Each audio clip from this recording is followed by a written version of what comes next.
पांडव जौनसार में आए इसके इतने प्रमाण है कि कितनों को हम लोग मिटाए तब भी बहुत शेष रह जाते हैं। हमारा सबसे बड़ा मंदिर है हनोल, वो भी पांडव द्वारा बनाया गया है। न्याय का देवता भी महासु देवता को कहा जाता है। आज तक महासु देवता के यहाँ न्याय इसलिए हुआ है कि वहाँ कोई झूठी कसम नहीं खाता। अगर संस्कृति विभाग चाहता तो हमारी संस्कृति आज बुलंदियों पर होती। अभी भी पहाड़ों में वो कुछ महान लोग हैं जिन्होंने लोक कलाओं को जिंदा रखा हुआ है, लेकिन संस्कृति विभाग उन लोगों तक नहीं पहुँच पाया जहाँ पर संस्कृति थी। जो पूरा देश दुनिया कर रहे हैं हमारे हिसाब से उल्टी शादी हो। अच्छा, लड़की बारात लेके जाना? हाँ, लड़की पक्ष से जाएगा, लड़का नहीं जाएगा। हमारे लिए ये दुर्भाग्य की बात है कि जिस राज्य ने ढोल को अपना राज्य वाद्य यंत्र घोषित किया होगा, उस ढोल के ढोली आज कहाँ है? उसकी आमदनी आज भी नरेगा से नीचे है। अभी भी नहीं जागेंगे तो हम लोग बिल्कुल जेब खाली कर जाएंगे। जौनसार में किसी तरह का जादू टोना होता है? हमने तो इसको हर दरवाजे पे पेश किया। हमने कहा कि जौनसार में जादू है, टोना भी है, लेकिन मैं बताता हूँ कि वो कौन सा जादू टोना है।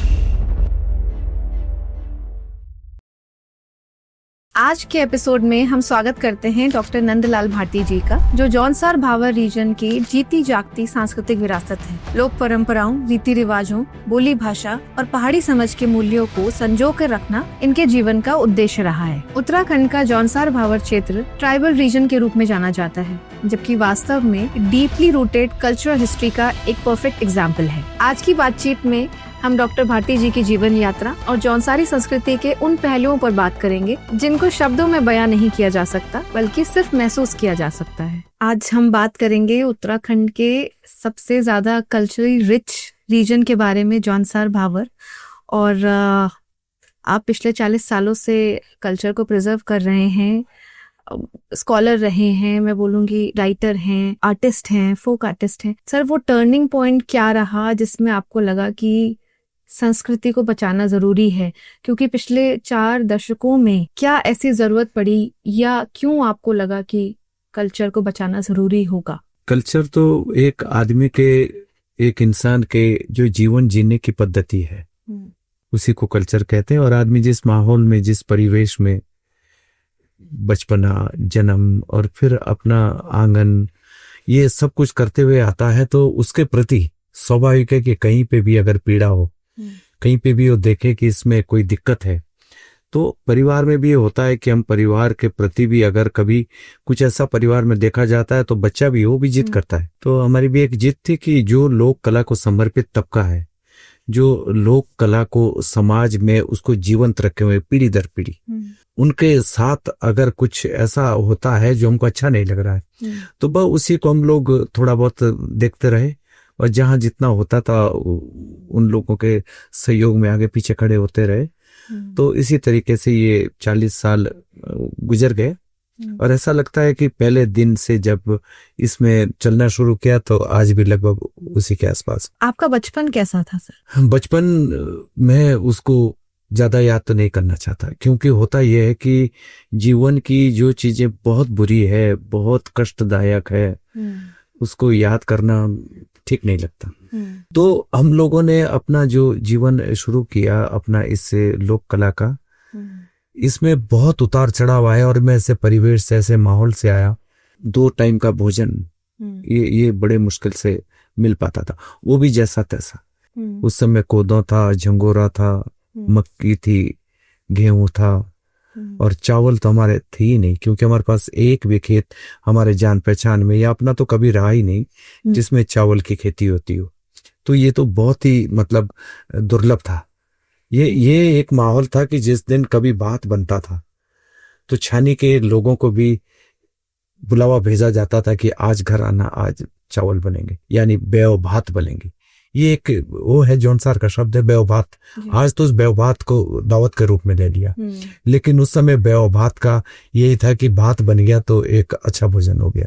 तो इस माहौल से आए, फिर किसी तरीके से पता नहीं ऊपर वाले का या हमारे पितरों पुरखों का, बुजुर्गों का उस मेहनत का कुछ रहा होगा, जिसके नाते हमको स्कूल जाने का मौका मिला बहुत ही मुश्किलात में। हाँ, हमारे एक घराट था, जो घराट होता था उसको पीस के वहां से जो उसका एक पिसाई मिलती थी, हाँ, तो उसका वो आटा बचा कर रखते थे, गेहूं वाला। फिर अक्सर मेरे को तो बचा कर रखते ही थे कि मैं स्कूल जाता हूँ। और सही बता रहा हूँ कि सबसे ज्यादा दिक्कत होती थी जब इंटरवल में वो भोजन बच्चे करते थे साथ में।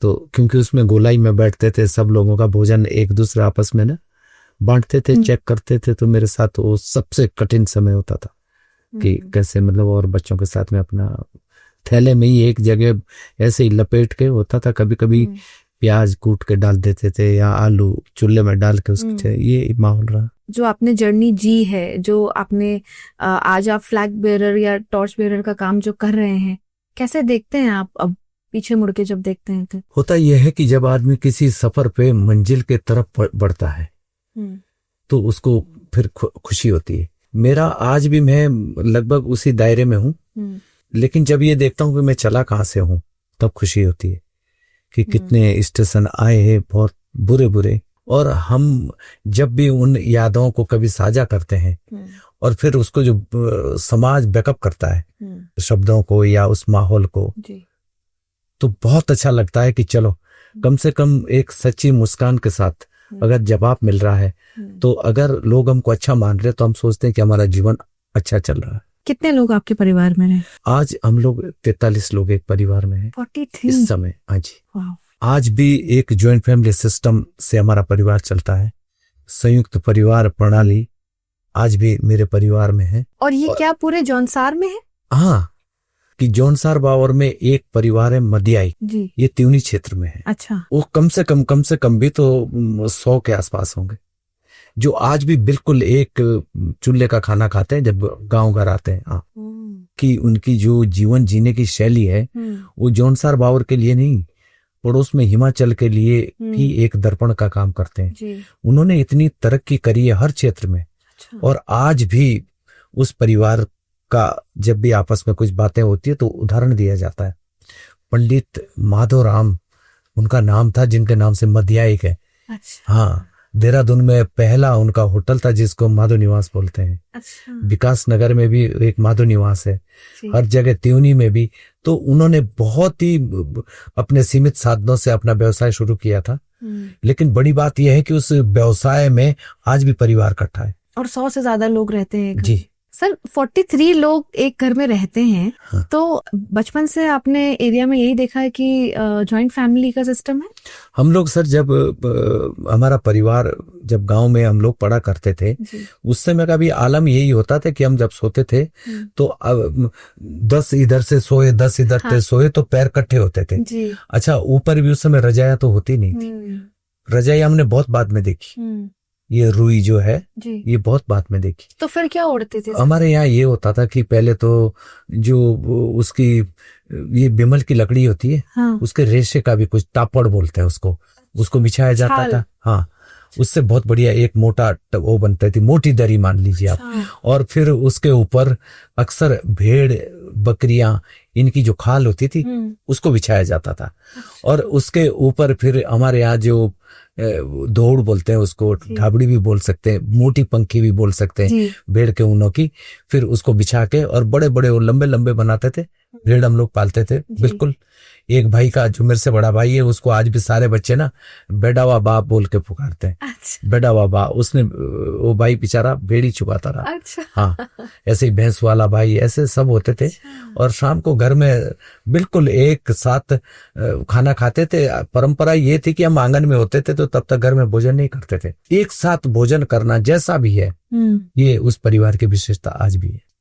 आज के एकांकी परिवार में ये सोचना और फिर कल्पना करना वाकई मुश्किल है, क्योंकि आज तो पति पत्नी और बच्चे यहाँ तक आगे लोग जब से इस पश्चिमी संस्कृति का अनुसरण किया, पश्चिमी संस्कृति के माहौल में हमारा पहाड़ आया, तब से ये बहुत बड़ी दिक्कत हो गई कि पहले हम लोग बहुत सारे दीवारों के बीच में सोते थे, आज दीवारें हमारे बीच में है। वेस्टर्नाइजेशन, क्या ये प्रोसेस सतत प्रक्रिया नहीं है कि इंसान तो इवॉल्व हो रहा है, फ्यूचर की तरफ आगे बढ़ेगा, ऐसे में हम कैसे अपने रूट्स को पकड़े रखें? और वेस्टर्नाइज भी होना जरूरी है आज के डेट में, जॉब्स के लिए भी जरूरी है बाहर जाना। जो हमारा ट्राइबल जीना है, ट्राइबल कल्चर है, ट्राइबल का जो सोचना है जी।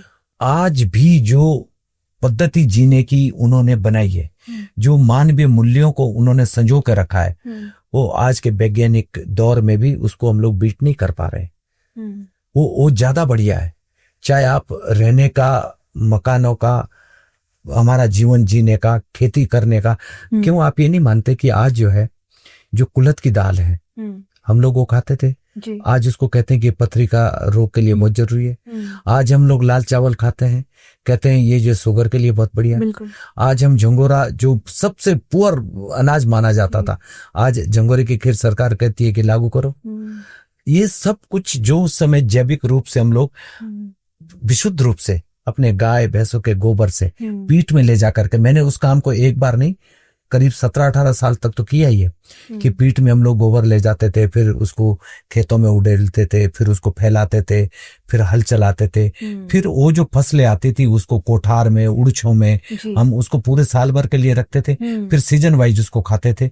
और आज जो जितना अनाज, जितनी खेती, जितना फल हम लोग खाते थे, आज वो सारा का सारा बाबा रामदेव ने दवाई के रूप में बोल दिया।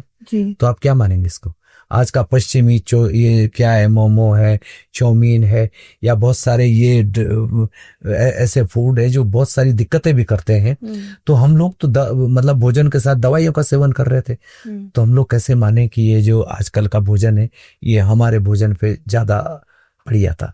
ऐसे रहन सहन में मान लीजिए, आज बहुमंजिली इमारतें वो हमारे उन 3 मंजिलों पे भारी पड़ रही है।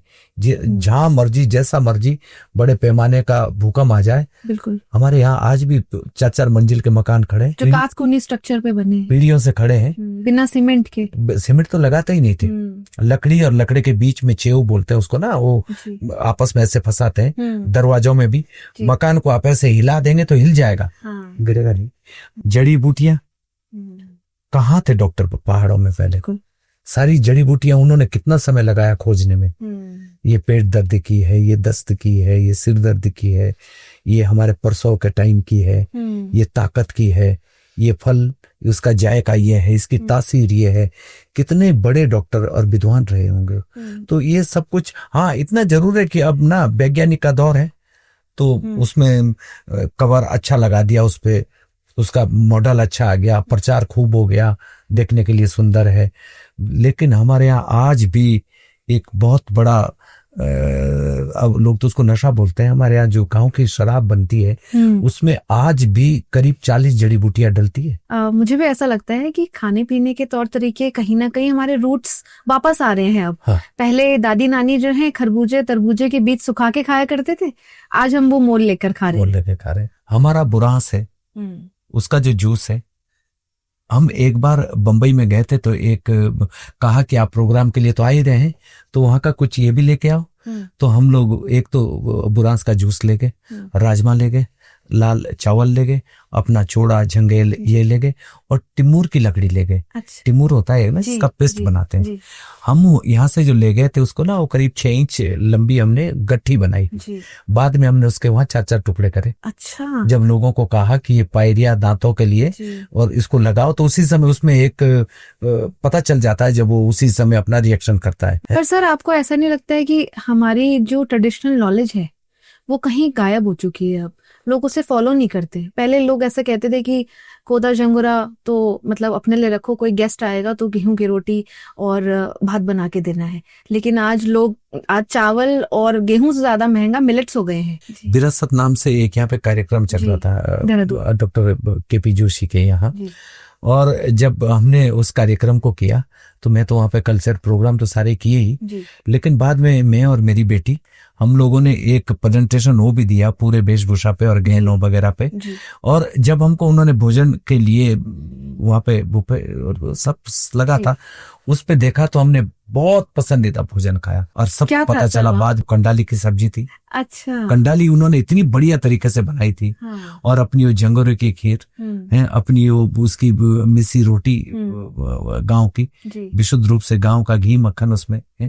मुंह में पानी आ रहा है। हाँ, अगर देहरादून में अभी से उस पे इतने लोग, उसके लिए लोगों को टोकन और वो मतलब आम आदमी तक नहीं पहुंच पाया, इतना कम था और लोगों की डिमांड ज्यादा थी। कातकुनी की बात हमने करी, और चलिए मिलेट्स तो अब आ रहा है क्योंकि इंटरनेशनल लेवल पे काफी मिलेट्स के बारे में अब अवेयरनेस हो गई, एक्सपोजर हो गया है। 2023 को मिलेट वर्ष भी घोषित किया गया था।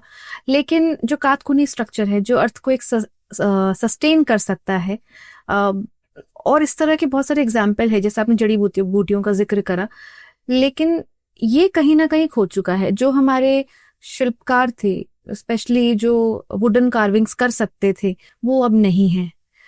इस तरह के मकान जो कारखानी स्ट्रक्चर है वो बनाने वाले अब नहीं हैं। हमारी बहुत सारी विधाएं जो हैं, जिनमें शायद आज हम इंटरनेशनल लेवल पे बहुत आगे होते अगर हम उन्हें बचा चुके होते। तो क्या आपको लगता है कि इनको वापस किसी तरह से लाया जा सकता है? हम लोग बहुत कुछ खो चुके हैं और बहुत देर कर चुके हैं इस मामले में। मैं अभी ये कह सकता हूं कि बच्चों को पूछिए कि टमाटर जमीन से ऊपर लगते हैं और प्याज कहाँ उगती है, नहीं बता पाएंगे। हाँ, कि जमीन के ऊपर है कि जमीन आप उनसे पूछिए चना ऊपर उगता है, मूंगफली कहाँ उगती है, नहीं बता पाएंगे।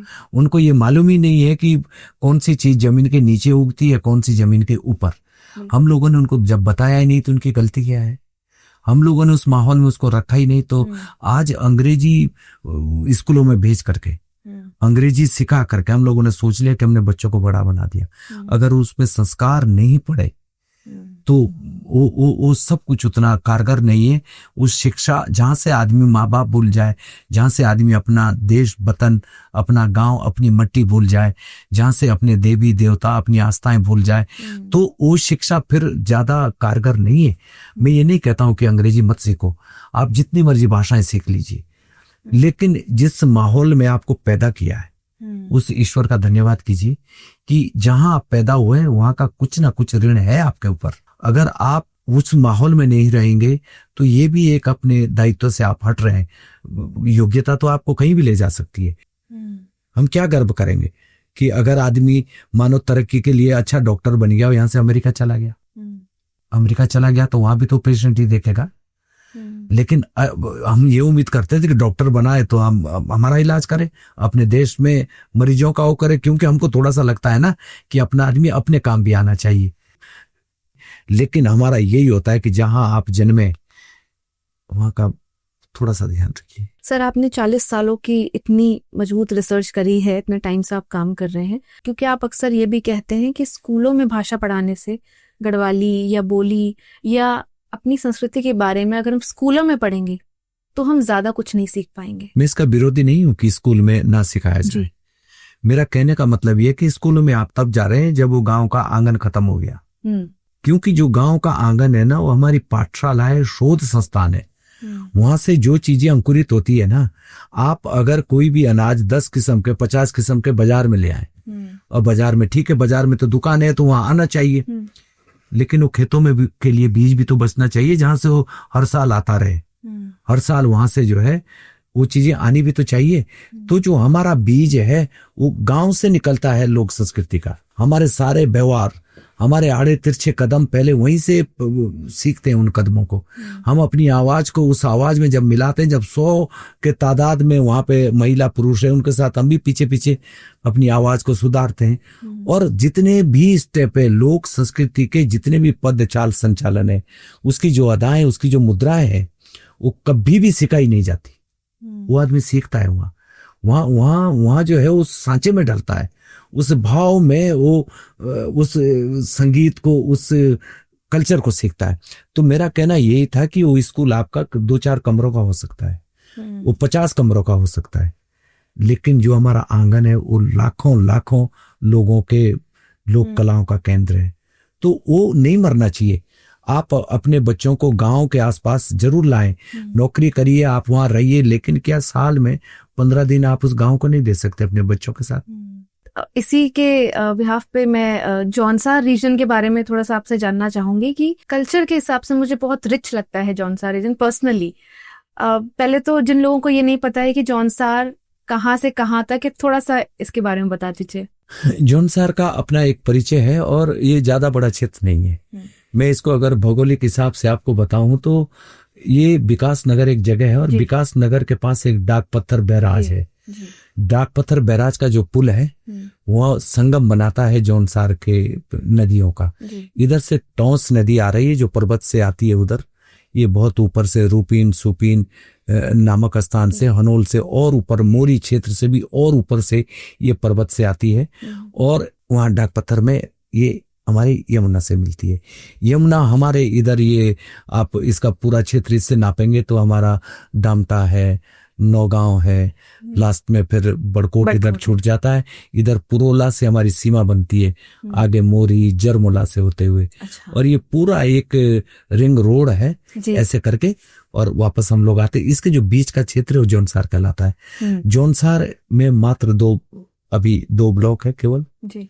3 तहसील है और करीब मैं समझता हूँ 1.5 लाख के आसपास की हमारी कुल आबादी जी हो सकती है इस समय। लगभग 400 गांव, 400 गांव, इसमें 358 गांव है जो रेवेन्यू विलेज है। अगर हम उस साइड से देखते हैं तो हिमाचल हमारा बॉर्डर है। सर, हिमाचल से क्योंकि बॉर्डर लगता है, क्या कुछ कल्चर में सिमिलैरिटीज हैं? इसलिए है कि हम लोग पहले हिमाचल में ही थे। अच्छा। जो जौनसार का एरिया है, ये यहाँ से यमुना से लेकर के जो मैंने इधर का पार्ट बोला, ये सब पहले हिमाचल में था। और हम लोग 2 बार हिमाचल में रहे। अच्छा। नाहन एक जगह है, वो हमारी राजधानी हुआ करती थी। नाहन रियासत में हम लोग लंबे समय तक रहे हैं। और हमारा जो कल्चर है वो गढ़वाल से नहीं मिलता, वो टोटल सिरमौर से मिलता है। तो हमारा जितना भी कल्चर है, हमारी रिश्तेदारियां हैं अधिकतर आज भी हिमाचल में। मुझे पर्सनली ऐसा लगता है कि जितना माइग्रेशन पौड़ी और या गढ़वाल और कुमाऊं के क्षेत्रों में हुआ है, हमारे पास एक बहुत बड़ा एग्जाम्पल है कि जौनसार रीजन से माइग्रेशन उतना नहीं है। जौनसार का सबसे बड़ा तो आप हम ये मान लीजिए कि हमारे आदमी ने जितनी बड़ी भी तरक्की करी है, आज बड़े बड़े पदों पे है हम लोग, जनजाति का दर्जा है हमारे पास, तो सरकारी सेवा में, प्रशासनिक सेवा में हम लोग देश के पूरे बड़े बड़े शहरों में और बड़े बड़े पदों पर है। लेकिन कोई भी मेरे नजर में आज ऐसा अधिकारी नहीं जो गांव से जुड़ा हुआ नहीं है। अच्छा। हाँ, आज भी वो अपनी खुशियां मनाने के लिए, आज भी अपनी उपलब्धियों का श्रेय देने के लिए वो गांव आएगा। अपने इष्ट और आराध्य देव हनोल मासू महाराज को सभी लोग हम मानते हैं, वहां अपनी वो सफलता का प्रमाण देता है। और चाहे वो नया बच्चा जन्म हो तब भी वो पहली बार उसको मंदिर लेके आते हैं। और अगर कोई गाड़ी घोड़ा भी खरीदे तो सबसे पहले वो उस गाड़ी को एक बार अपने घर लेके आएगा। ये एक हमारे कल्चर का पार्ट है। तो पढ़ने के लिए लोग बाहर जाते हैं, बच्चे बाहर जाते होंगे, क्या वो बाहर सेटल होके फिर ऐसे हमारे पास गढ़वाल और कुमाऊं रीजन में भी एग्जाम्पल हैं जहाँ पे लोग पढ़ने बाहर जाते हैं लेकिन फिर वो वहीं रह जाते हैं। साल में 10-15 दिनों के लिए घर आना, क्या गांव से जुड़े रहना बोला जाएगा इस बात को? नहीं, इसका मैं इस रूप में कह सकता हूँ कि आने वाला समय हो सकता है, आने वाला समय हो सकता है कि हमारे वो लोग भी जो अब नए बच्चे हैं वो गांव ना आए जी, वो गांव ना आए, इसलिए कि गांव वो पर्यटक के रूप में आए तो उसको हम नहीं मानेंगे कि वो गांव में आ रहे हैं। वो किसी शादी विवाह या किसी उत्सव में आए तो उसको हम नहीं मानेंगे। लेकिन दुख सुख में जिनका आना जाना है वो उसको हम ये मानते कि चलो ये जो है, और अपने उस आय का एक हिस्सा आज भी वो गांव के अपने परिवार को भेजते हैं। आज भी परिवार की जिम्मेदारी उनके कंधों पर रहती है। इस समय की जो पीढ़ी है वो अभी इससे बंधी हुई है।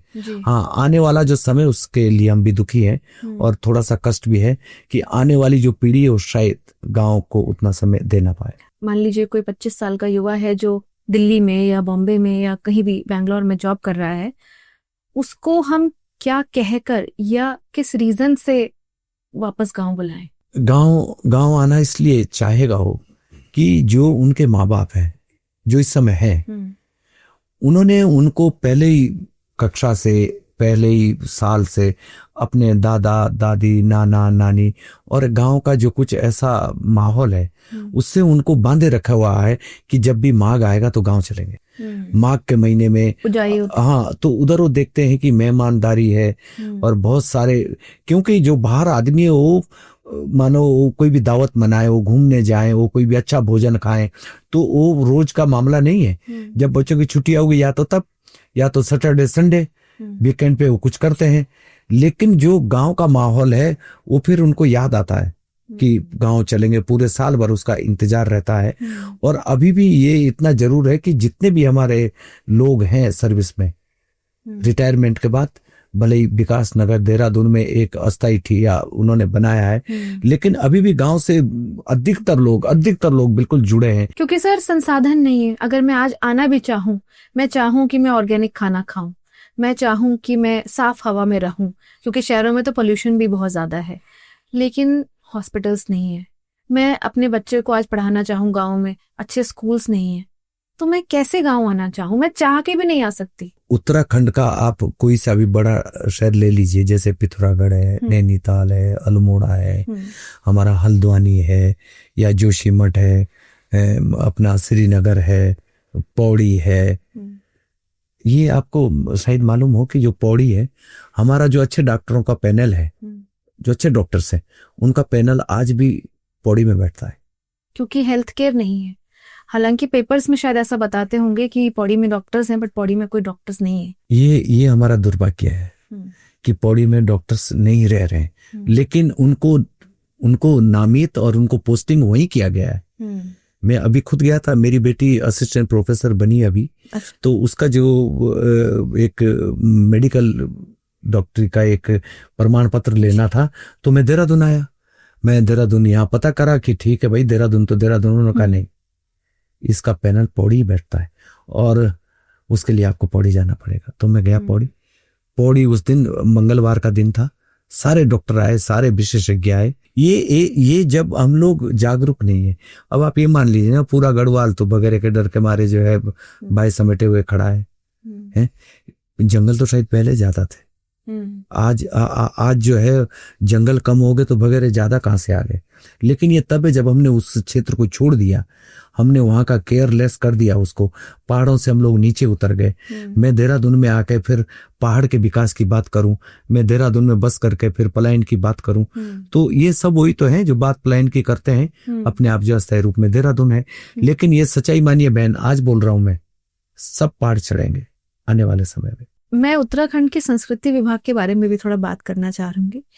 क्या संस्कृति विभाग हमारे यहाँ की लोकल आर्ट और कल्चर को प्रिजर्व करने में कोई स्टेप अहम भूमिका निभा रहा है? संस्कृति विभाग का जितना अनुभव मेरा है, मैं इस बात को नहीं कहता कि मेरे इन विचारों से सहमत हों लोग, लेकिन जो मैंने देखा, जैसा मैंने जाना, जहां जितना मेरा संबंध रहा संस्कृति विभाग से, मैं चाहता हूं कि अगर संस्कृति विभाग चाहता तो हमारी संस्कृति आज बुलंदियों पर होती। लेकिन संस्कृति विभाग उन लोगों तक नहीं पहुंच पाया जहां पर संस्कृति थी।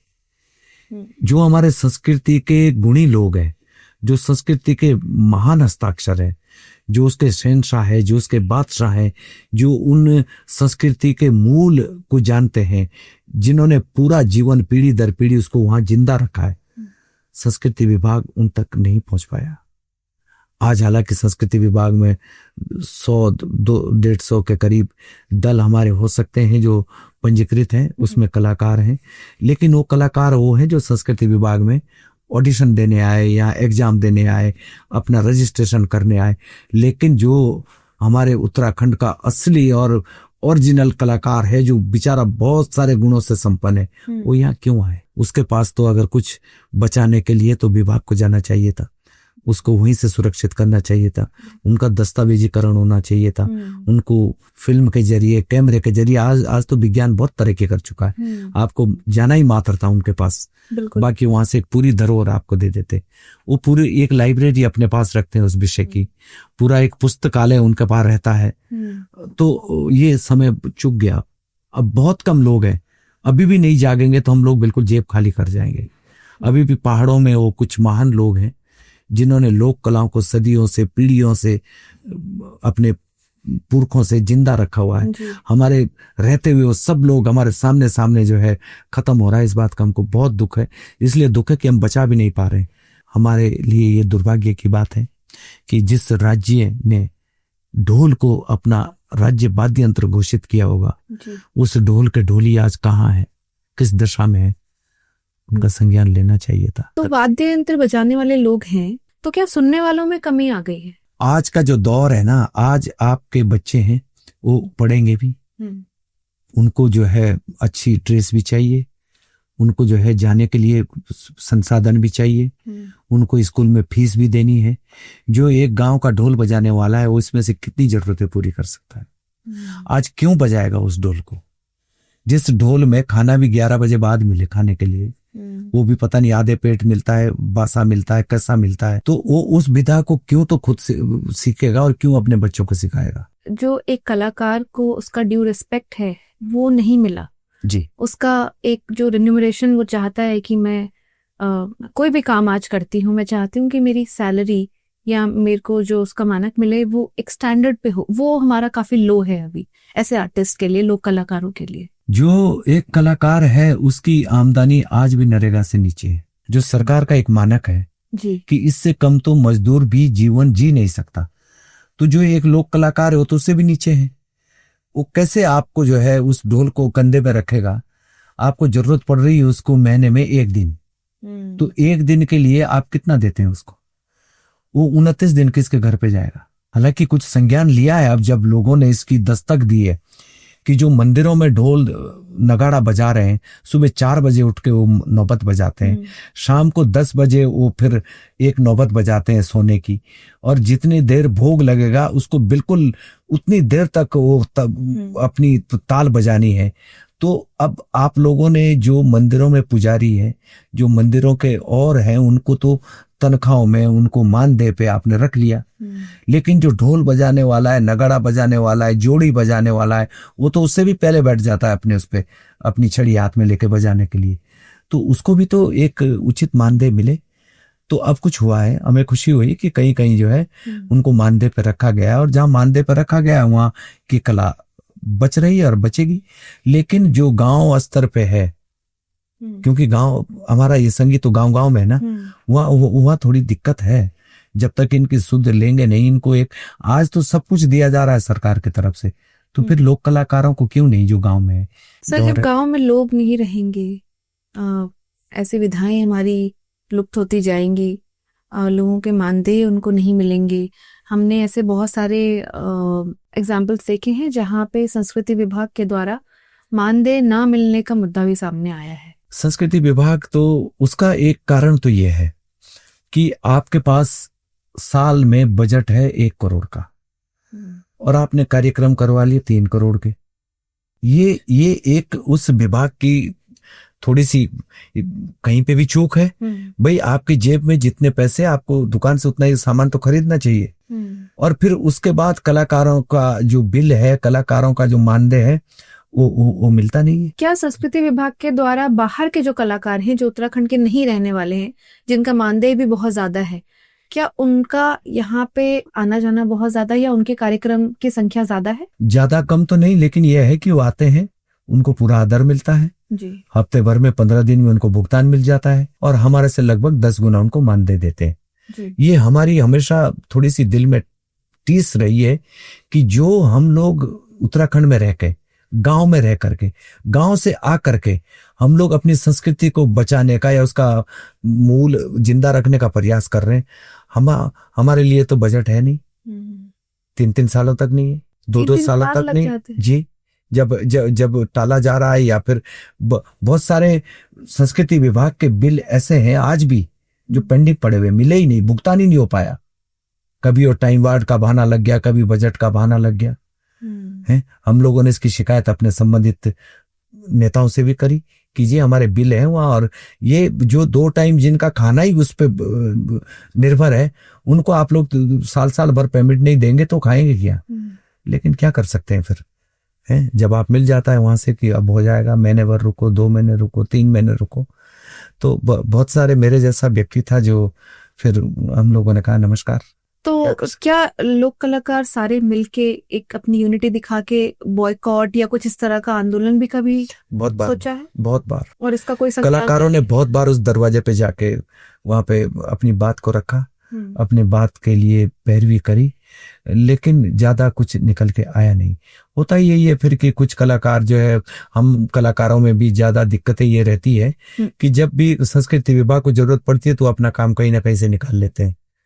तो ये है कि संस्कृति विभाग को थोड़ा सा अब, क्योंकि अब एक सचिव आए हैं पंत साहब, उनके आने से कुछ मैं समझता हूं कि जैसा अभी वो कर रहे हैं तो कुछ मामला ठीक हो सकता है। उन्होंने बहुत सारे मानक जो है वो सुधारने की कोशिश की है। सब बात करना चाहूंगी जौनसार भावर रीजन के रूह के बारे में, जो है महासू देवता। अच्छा, महासू देवता पहले तो कौन है, जिनको न्याय का देवता भी कहा जाता है? हम एक तो जनजाति क्षेत्र से आते हैं।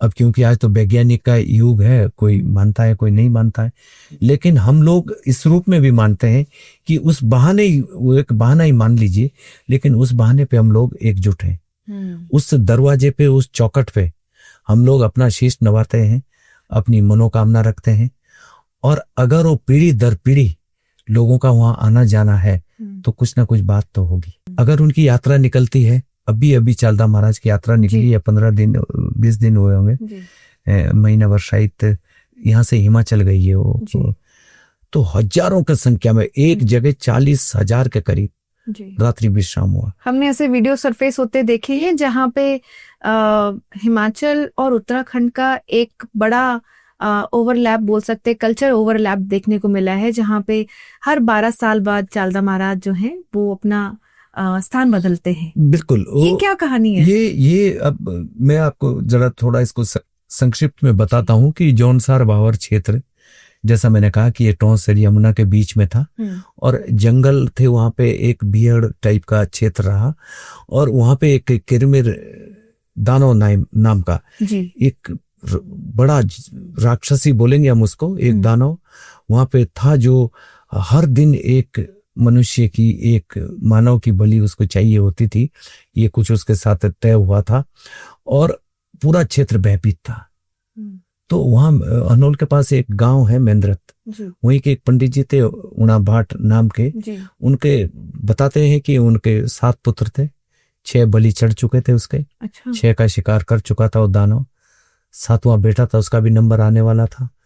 दुखी थे। माँ एक दिन पास के पोखर पे, वहां जो पानी का एक सरोवर था टोंस नदी में, उसको पानी भरने गई, तो वहां से एक आवाज आती है, एक आकाशवाणी होती है, एक उनको संकेत मिलता है कि अगर आप इस बच्चे को या क्षेत्र को बचाना चाह रही हैं तो एक काम करें, आप कश्मीर जाएं। कश्मीर का एक सरोवर है, वहां पे 4 मासू नाम के देवता हैं। अच्छा। हाँ, अगर आप उनको लेके आते हैं तो ये पूरा क्षेत्र और आपका बच्चा बच सकता है। तो ये बात घर आके बताई उसने, घर आके बताई तो इसको गंभीरता से लिया गया।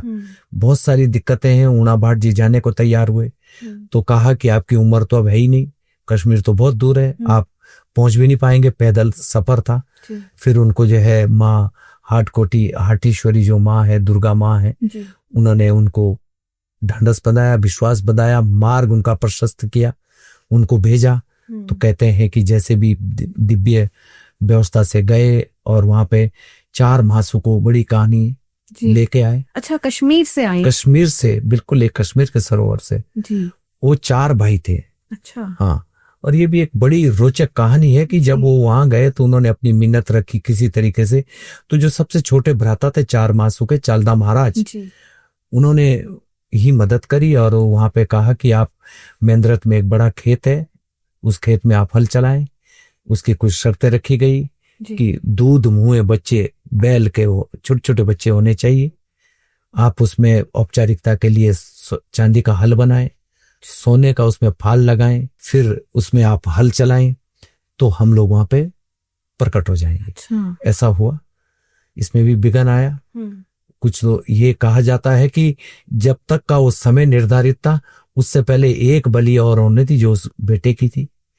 तो पंडित ऊना भाट जी ने कहा कि बेटा तो फिर चला जाएगा, या एक और यहाँ मानव की बलि होगी, तो उन्होंने एक दिन पहले ही उसको चला दिया उस हल को। तो ये 4 मास वहां से प्रकट हुए।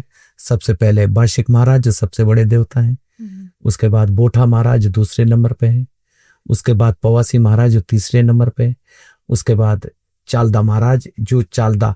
अब ये चारों का अपना जो एक काम का बंटवारा हुआ जी। तो बड़े भाई मेंद्रत में जो रहे, ऐसा बोलते हैं कि उनके आंख में फाल लग गया था, विघ्न पड़ा, जो एक दिन पहले चलाया। दूसरे नंबर पे बोठा महाराज, उनके पैर में लगा फाल। अच्छा। इसलिए वो बोठा, वो बैठे हुए रहते हैं अनोल में। तीसरे वाले हैं पवासी महाराज, उनको कान में लगा, उनको उधर बंगाण का एरिया दे दिया। चालदा महाराज सुरक्षित निकले, तब तक वो समय तिथि बदल गई थी, ऐसा बोलते हैं। तो बिल्कुल ठीक निकले। तो उनके लिए बाद में जब देखा गया तो सारा क्षेत्र कवर हो गया था, तो उनको कहा गया कि आप चलायमान रहेंगे, आप चलते रहेंगे, इसलिए उनका नाम चालदा है। अच्छा। वो तो जब चलते हैं तो एक जगह, जब वो दोबारा आते हैं तो लगभग 12 साल एक जगह उनको मतलब दूसरी जगह जाने के लिए समय लगता है। तो पूरी परिक्रमा रहती है। वो पूरा उधर अपना हिमाचल, ये बंगाण, उधर ठडियार, इधर फिर पूरा जौनसार। और इस बार जैसा आपने कहा कि एक और उनकी इच्छा हुई कि उन्होंने टॉस को पार किया और वो एक पश्चिमी नामक उधर क्षेत्र है हमारा हिमाचल का, शिलाई वाले क्षेत्र में, सिरमौर वाले क्षेत्र में, वहां गए वो 1 साल के लिए, हजारों की संख्या में। तो ये पहली बार हुआ है हिमाचल उस क्षेत्र में पहली बार गए हो। महासु देवता में कहा जाता है कि अगर आपकी इच्छा पूरी हो या आपकी जो आपने मनोकामना मांगी हो पूरी हो तो एक बकरी भेंट चढ़ाई जाती है। बकरी नहीं, बकरा। बकरा? आप ये मानो कि एक बकरा आपने वहां पे उसको स्वतंत्रता दे दी। अच्छा। उसको ना काट सकते हैं, उनको ना पीट सकते हैं, उसको ना भगा सकते हैं।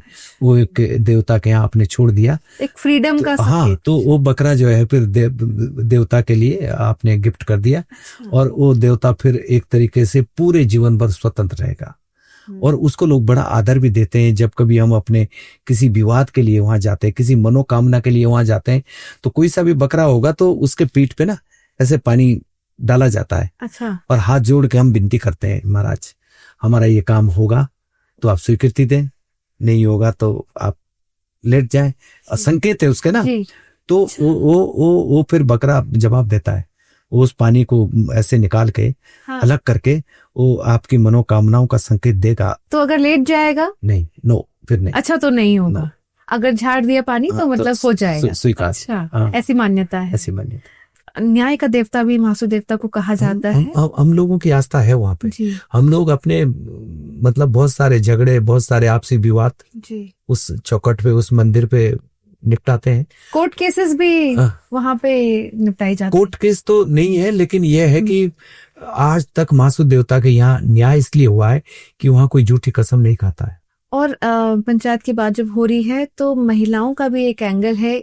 आपने ये बताया है और हमने सुना भी है कि महिलाएं पंचायत में जब जाती हैं तो वो अगर माफी मांग लेती हैं किसी भी काम में या किसी भी कोई प्रॉब्लम है या किसी भी इशू में अगर जाती हैं महिलाएं, तो उनकी बात फिर मानी जाती है, जो भी वो लास्ट कहते हैं। ये ऐसा नहीं है कि पंचायत में जाती है। ये जौनसार बावर का एक बहुत अच्छा मतलब महिलाओं को एक, जिस तरीके से महिलाओं को पीछे रखा जाता था, महिलाओं को थोड़ा सा पुरुष वर्ग से अलग किया जाता था, उनको कमजोर माना जाता था, हमारे समाज में महिलाओं को बहुत आदर दिया जाता है। ये केवल आदर है जो आपने कहा। आदर इसलिए कि अगर किसी परिवार की बहू, किसी परिवार की माँ किसी विवाद के लिए गांव के उस पंचायत में जाती है और वो अपने उस किए हुए अपराध को क्षमा याचना करती है, तो उसको इतना सम्मान दिया जाता है कि आज तक ऐसा हुआ नहीं कि फिर वो आगे बढ़ा होगा विवाद। अच्छा। हाँ। और क्या रीति रिवाज हैं, किस तरह का वेशभूषा होता है, किस तरह का पहनावा आभूषण होते हैं, इसके बारे में थोड़ा। ये जो मैंने एक शब्द अभी बोला था कि जौनसार की महिलाएं मर्यादा में और खूबसूरती में अव्वल है, पहनावे में हम लोग मुकाबला करते हैं। मैं जब देश और दुनिया में अपने कार्यक्रमों के लिए जाता हूं तो कम से कम भारत में तो जब भी हम प्रोग्राम करते हैं तो 3 हमारे समाज है जिनके लिए ये कहा जाता है और ये कहा है कि आप लोग मेकअप मत करना। एक कश्मीर, एक पंजाब और एक हम जौनसार। कि आप लोग खुद इतने सुंदर हैं, सब लोग, आपकी बनावट इतनी अच्छी है कि अगर आप मेकअप करते हैं तो ये अच्छा नहीं लगता। तो हम लोग मतलब हर तरीके से पहनावे में भी। जौनसार की महिला यहाँ गले तक, यहाँ तक वो कुर्ती पहनती है जी। जो कुर्ती है उसका बटन ऐसे करके एक सपोर्ट किया है, ऐसे लगता है जो पूरे गले को बंद करता है जी। यहाँ तक बाजू रहती है, घाघरा आपने देखा नीचे तक रहता है जी। इस चेहरे के अलावा उसका कोई चेहरा, कोई नग्न भाग उसका पूरे शरीर का कहीं दिखता नहीं जी। है। और फिर भी वो इतनी खूबसूरत लगती है कि जो घाघरे का जो बनावट है उसमें जो फॉल बनाए गए हैं ऐसे ना वो वाले, और फिर जो हमारे ढांटू है, ढांटू में जो इधर उसकी जो एक तरीके की ऊंचाई है जो सुई तागे से या आप तो मशीन से कर देते हैं, उसका लुक बहुत अच्छा रहता है।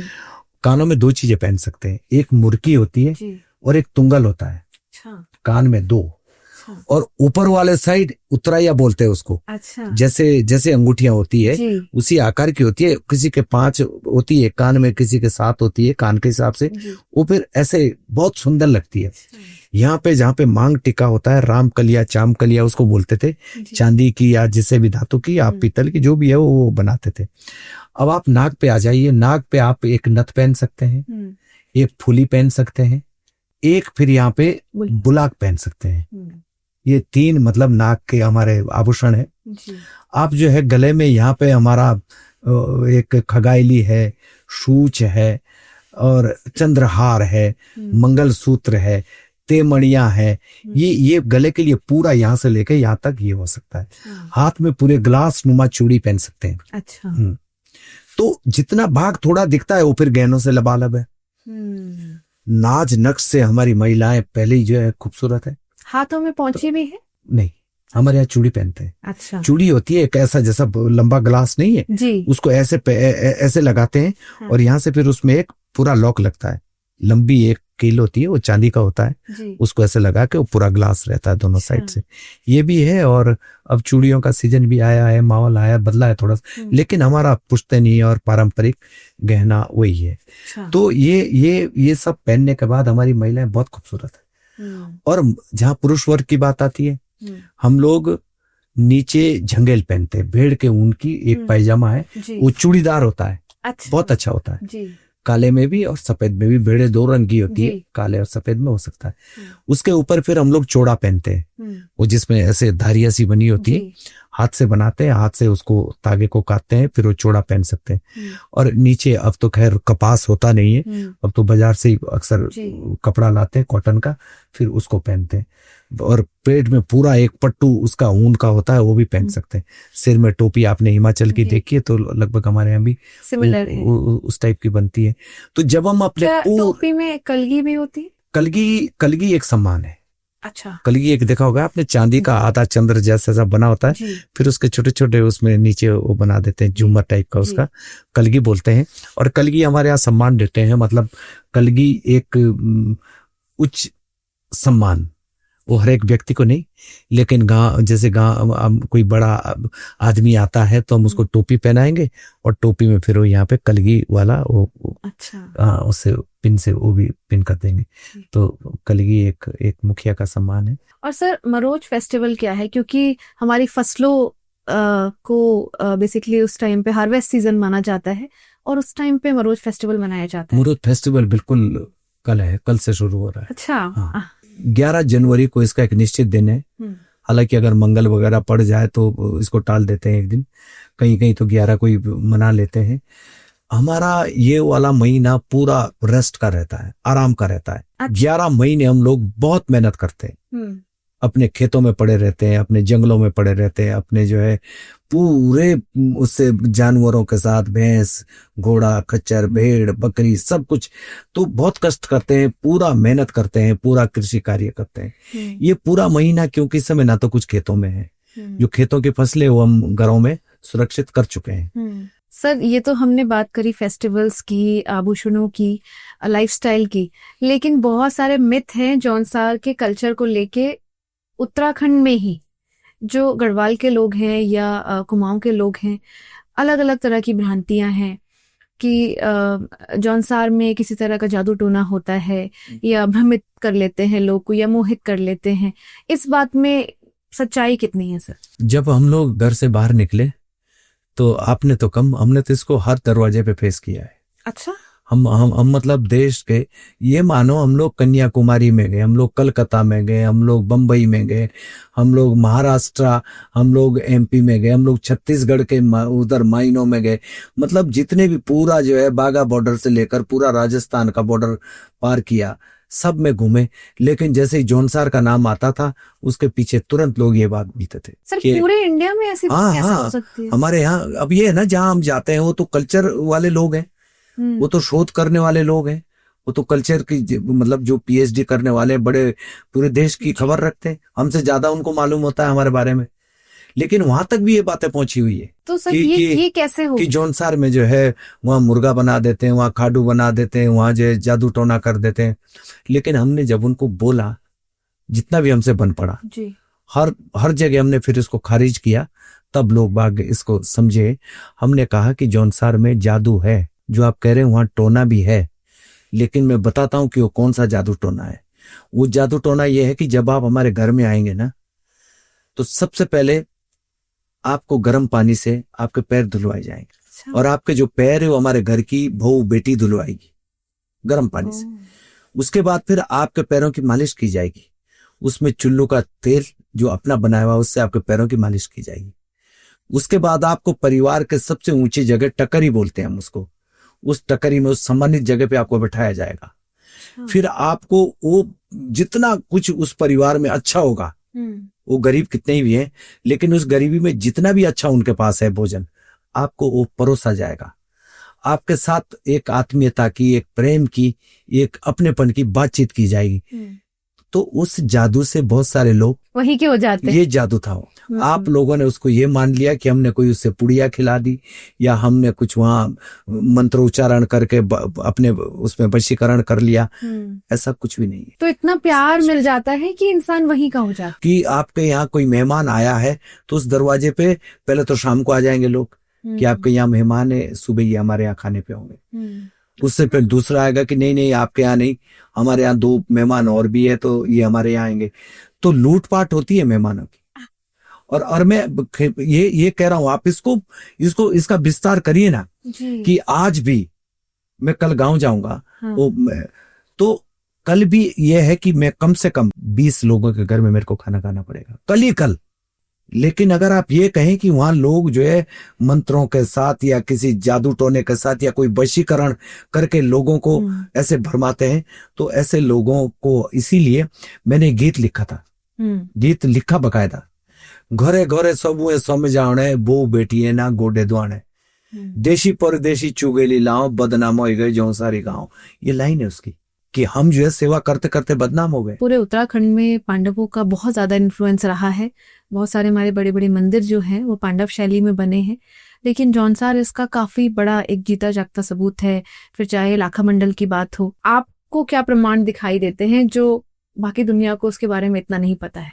पांडवों के इतने अवशेष हैं आज कि कितने मिटाएंगे। पांडव जौनसार में आए, इसके इतने प्रमाण है कि कितनों को हम लोग मिटाएं तब भी बहुत शेष रह जाते हैं। जैसे पहला प्रमाण लाखा मंडल। लाखा मंडल जो प्रॉपर लाखा मंडल गांव है, वहां आज भी सैकड़ों की संख्या में मूर्तियां हैं, शिवलिंग है। उसको लोग ये भी कह देते हैं कि ये कोई आध्यात्मिक नगरी रही हो सकता रही हो। बाबा केदार का मंदिर वहां पे बिल्कुल आज भी पास में है, लेकिन वहां पे आज भी धुंध उडारी है जहां से पांडव कहते हैं लाक्षागृह से बाहर निकले थे। वो सुरंग आज भी कोई नाप नहीं पाया। उसकी बहुत सारी शोध हुई, बहुत सारे लोगों ने उसको देखा, अंदर तक गए, अंग्रेज तक गए, लेकिन पता नहीं चला पाए कि वो कहाँ से निकल रही है, कहाँ जा रही है। लेकिन बोलते ये है कि लाखा मंडल में आज भी जिंदा है, आज भी लोग उसको देखते हैं कि लाक्षागृह यहाँ से पांडव बाहर निकले थे। एक दूसरा, वहां पे आज भी गंगनानी पानी है। गंगनानी पानी है, जब आप बरनी घाट क्रॉस करेंगे उससे पहले एक झरना आता है, वो बिल्कुल एक श्वेत चट्टान से, एक पत्थर की उस चट्टानों से निकलता है जहां बूंद भी पानी निकल नहीं सकती। और वो जो है मुश्किल से 10 मीटर के बाद इतना पानी फैल जाता है कि वहां पे नीचे घराट घूमते हैं। उससे बोला यह जाता है कि जब पांडव लाक्षागृह से निकले थे, भूख प्यास से बिल्कुल बिलख रहे थे, क्योंकि वो उधर ऊपर टॉप पे थे और इधर उनको ये दिक्कतें थी। तो कहते हैं अर्जुन ने वहां से बाण चलाया था और वहां से पानी निकाला था गंगा का। तो आज भी उसको गंगनानी बोलते हैं कि ये गंगा से निकला हुआ पानी है। एक दूसरा, फिर उससे पुल पार करते ही एक दूसरी जगह है जिसको बोलते हैं बीजू की बणी। वो बीजू की बणी आज भी वहां पर है, जिसको ये कहा जाता है कि जब पांडव भूख से मर रहे थे तो अर्जुन ने बाण चला के जमुना पार से वहां पे कुछ हिरणों का शिकार किया था, जिसको फिर भीम आ करके ले गए थे। फिर उधर जाके बहुत सारी और कहानियां थी कि भाई वो कच्चा मांस था और ये जो है बोला गया था कि कोई आग और पानी किसी को देगा नहीं, क्योंकि ये मालूम था कि पांडव कहीं से अगर कुछ बच भी गए, बाहर आ गए तो फिर भूख प्यास से मर जाएंगे। तो उसका भी इंतजाम हुआ वहां पे। 300 350 गांव है या 400 भी हो सकते हैं। मासु देवता के मंदिर हो ना हो, लेकिन पांडवों का छोटा मंदिर हर गांव में आज भी, उसको चौरी बोलते हैं, चौरी। और उस चौरी में पांडवों के शस्त्र होते हैं रखे हुए। अच्छा। वहां ना कोई कलश है, ना कोई मंदिर में पूजा है, ना कोई वहां पे इस टाइप का शेप है, लेकिन एक चौरी है जिसमें हर गांव में वो पांडवों के औजार रखे तो हुए। शस्त्रों की पूजा। हाँ, उसमें भीम की गज है, उसमें जो है, नहीं, भीम की गदा है, उसमें उनका सहदेव का वो पार्टी है जिसमें वो गणा करते थे, उसमें जो है अर्जुन का धनुष है, सारे उसमें है, सब भाइयों के उसमें। और जब पांडव नृत्य होता है हर गांव में, पांडव नृत्य हर गांव में होता है, तो आप अपना किरदार उसके साथ निभाते हैं। तो पांडव जब हर गांव में है तो आए होंगे ना।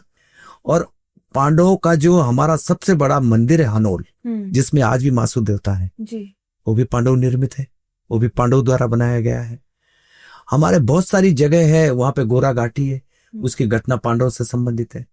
भीम गारा है, हनोल के मंदिर में वो 2 कंचे हैं बड़े बड़े जिसको उठाते हैं, भीम के वो कहते हैं ये भी भीम के कंचे हैं। तो इतने प्रमाण है वहां की पांडव वहां आए थे। और आज भी ऐसा कोई गांव नहीं है जिसमें कोई भीम सिंह नहीं है, ऐसा गांव नहीं है जिसमें कोई अर्जुन नहीं है। जो आज भी नाम है रखे हुए अपने बच्चों के नाम भीम सिंह और अर्जुन सिंह के नाम पे, मैं समझता हूं कि मैं आपके कैमरे पे बोल रहा हूं, किसी का भी गांव जौनसार में ऐसा नहीं है आज भी जिस गांव में इस नाम से नाम ना रखे हुए हों आज भी। हिमाचल की सबसे ऊंची चोटी है जी, चूड़धार, उसका नाम है चूड़धार। चूड़धार में हमारे बिजट महाराज जी और सिलगुर महाराज का सबसे बड़ा मंदिर है। कहते हैं उस टीले पे, उस ऊंचाई पे आज भी जो वहां पे बर्बरीक, जो बर्बरीक का सिर काटा था, वो एक लकड़ी पे जो टांगा गया था, क्योंकि उन्होंने अंत में कहा था कि मैं कुरुक्षेत्र में जा रहा था और मेरे को वो युद्ध देखना था। तो भगवान ने उनको कहा कि चलिए इच्छा आपकी पूरी करते हैं, आप पूरा युद्ध यहाँ से देखना। तो आज भी वहां पे कहते हैं कि वो सिर वहां पे रखा गया था और वहीं से पूरा नीचे कुरुक्षेत्र आज भी दिखता है। वो तो है ही भौगोलिक हिसाब से, तो उन्होंने वहां से वो पूरा के पूरा युद्ध देखा था। तो वो मतलब कुरुक्षेत्र का हमारा ये एक हिस्सा है, लेकिन वो हमारे में नहीं है, वो हिमाचल में है, चूड़धार वाले एरिया में। सर, लाखा मंडल के बारे में एक और कहावत है कि लाखा मंडल में लोग एक तरह से रिसरेक्ट हो जाते हैं, जिंदा हो जाते हैं। क्या इसमें कोई सच्चाई है या ये भी एक रूमर है? लाखा मंडल का जो पुराना नाम वो मोड़ा है। लाखा मंडल, ये जो मूर्तियां मिली लाखों वहां, जो वहां लाखों, इससे वो लाखा मंडल हो गया लाखों के हिसाब से। लेकिन वहां का जो पुराना नाम है, जो बिल्कुल ओरिजिनल नाम है, उसका नाम है मोड़ा। 2 गांव है नीचे ऊपर वहां पे, एक का नाम धौड़ा, एक का नाम मोड़ा। धौड़े मोड़े मतलब कट्ठा बोलते हैं दोनों को ना, धौड़े मोड़े। और मोड़े का जो शाब्दिक अर्थ है, मोड़े का शाब्दिक अर्थ है मुर्दा। मोड़ा बोलते हैं मुर्दे को। हाँ, तो वहां पे मुर्दों को रखा जाता था, इसलिए वहां का नाम है मोड़ा। और ये कहा जाता था कि उस पूरे क्षेत्र में कहीं भी किसी की मौत हो तो वहां पे उस लाश को रखा जाता था। विधिवत मंत्रों उच्चारण के बाद वहां पे कुछ उनको विधि से किया जाता था। तो कह रहे थे कि 2 मिनट के लिए, कुछ देर के लिए वो मुर्दा बोलता था। सर, ऐसा क्योंकि आपने इतने प्रमाण बताए हैं पांडवों के, और ऐसा बोला भी जाता है कि जौनसार भावर रीजन जो है वो पांडवों के डिसेंडेंट्स हैं। इस तरह की प्रथाएं भी देखी गई हैं बहुत सारी। तो इस तरह की कोई वुमेन से रिलेटेड कोई प्रथा है? महिलाओं का तो मैंने कहा ना, उनको प्रमुखता दी गई है, उनके सम्मान में कोई कोर कसर रखी नहीं है। आज भी हमारे यहाँ जो विवाह पद्धति है उसको, मतलब हम तो उसको सही मानते हैं। जो शादी पूरे देश और दुनिया में होती है उसको हम बल्कि आज भी उल्टी बारात बोलते हैं। अच्छा। जो ये रिवाज है पूरे देश का, दुनिया का, हमारे यहाँ खुलेआम आज भी बोलते हैं कि कौन सी शादी हो रही है, उल्टी बारात। क्या? हाँ, उल्टी बारात है। अच्छा। तो उल्टी बारात का यही है जिसमें जो है 7 फेरे होते हैं, लड़का आता है, फिर 7 फेरे घुमाता है। तो जौनसार की आम शादी क्या होती है? कि जो पूरा देश दुनिया कर रहे हैं, हमारे हिसाब से उल्टी शादी हो। तो सीधी शादी, सुलटी हम उसको मानते हैं कि हमारी जो बेटी है, पहले तो मतलब मंगेतर आएगा बेटी वाले घर, वो बाप के चौखट पे लगभग याचना करते हुए मांगेगा कि मेरे को दान दो, मेरे को भिक्षा दो, नम्र भाव से आपकी बेटी में इसी तरीके से। फिर वो कहेगा कि ठीक है, अगर ऐसा है तो कल फाइनल बात करते हैं। मतलब दूसरे दिन वो, जैसा मैंने कहा कि पूरे मेहमान नवाजगी होगी, वो मेहमानों के पूरे गांव में घूमेगा तो गांव में भी पूछेगा कि भाई ये बेटी मैं ले जा रहा हूँ कैसे है, क्योंकि परिवार वाले तो अपनी अच्छा ही बोलेंगे। फिर जब वो मतलब जिस दिन बच्ची जाएगी तो वो बेटी एक घर की नहीं मानी जाती है, यही बड़ापन है। वो पूरे गांव की बेटी है। उसके साथ उस दिन उस बारात में जितने चल सकते हैं उस गांव तक, बच्चे से लेकर के महिला नहीं जाएगी। अच्छा। बाकी सब जाएंगे, इसलिए कि वो किसी की बहन है, किसी की बेटी है, किसी की नाती है, इस तरीके से ना, तो सब जाएंगे। अच्छा, तो लड़की वाले बारात के साथ वापस जाते हैं? नहीं, लड़की बारात लेके जाएगी। अच्छा, लड़की बारात लेके जाती? हाँ, लड़की पक्ष से जाएगा, लड़का नहीं जाएगा। लड़का अपने घर में, उसको वहां से हिलना ही नहीं है, वो तो अपना।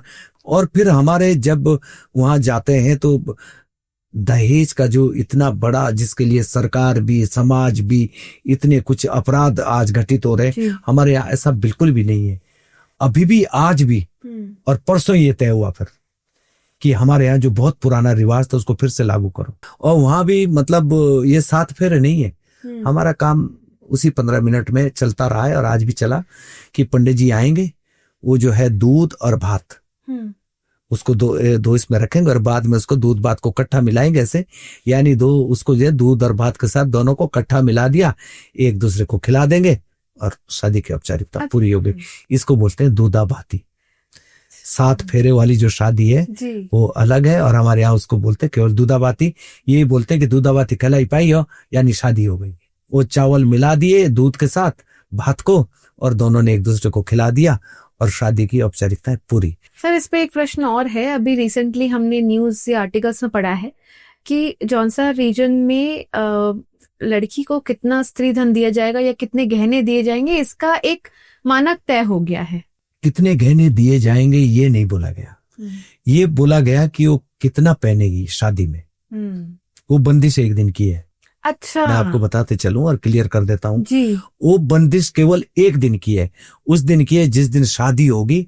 और जिस दिन शादी में, वो मैं कह रहा था ना, महिलाओं का सम्मान, जिसमें उन महिलाओं को आमंत्रित किया जाता है घर की बड़ी, उस दिन है कि उस दिन केवल 4-5 गहने जो तय है यही पहन के आएगी।